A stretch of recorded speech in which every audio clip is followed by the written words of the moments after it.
Hey guys, welcome back to the channel. In today's video, let's talk about how to enable two-factor authentication in Lendio. Two-factor authentication adds an extra layer of security to your Lendio account, and here's how to turn it on. First, log into your Lendio dashboard with your email and password. Then click on your profile icon, or you can just go to account settings. Now look for the security or login and security section.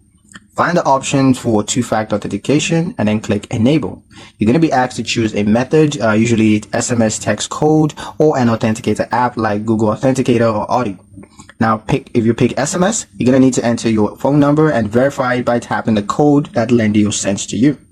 If you choose an app, you want to scan the QR code with your authenticator app and then enter the 6-digit code that it generates.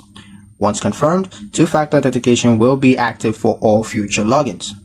A quick tip, save your backup codes or recovery methods in a secure place. If you lose access to your phone, you'll still be able to log in.